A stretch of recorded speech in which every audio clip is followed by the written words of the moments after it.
Hello everyone, আমি মামনি। আমার ভিডিওতে তোমাদের সকলকে স্বাগত। বাজে এখন 10:30। চলে এসেছি দোতলায়। ছেলে বায়না করছিল। আসলে আমরা এখন নিচের তলাতেই থাকি।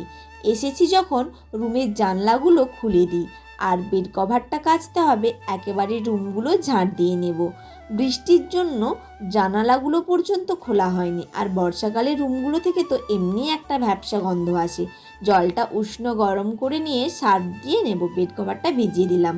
তবে এখন আর কাচবো না। ছেলেকে স্নান করিয়ে খাইয়ে নিজেও স্নান খাওয়া করে চলে এসেছি এবার ছাদে। আকাশটা এখন একটু পরিষ্কার হয়েছে, বেশ হালকা বাতাসও দিচ্ছে। এখন সময়টা আর নিজের মতন করে নিয়ে গুছিয়ে কাজ করতে পারি না। ছেলে যখন ঘুমোয় তখনই একটু কাজগুলো গুছিয়ে করতে পারি। শ্রেয়ান এখন সবে হাঁটতে পেরে গেছে, সেই কারণে ওকে লক্ষ্য রাখাটা কিন্তু অনেকটাই কঠিন। তো যাই হোক, যাদের বাড়িতে বাচ্চা রয়েছে তাদেরকে আলাদা করে আর কিছু বলতে হবে না। এদিকে আমার কাঁচা হয়েই এসেছে। জল দিয়ে ভালো করে ধুয়ে নিলাম, আর একটু জলটা নিংড়ে নেব। ব্যাস, এবার আকাশের অবস্থা দেখো, আবার মেঘ ধরে গেছে।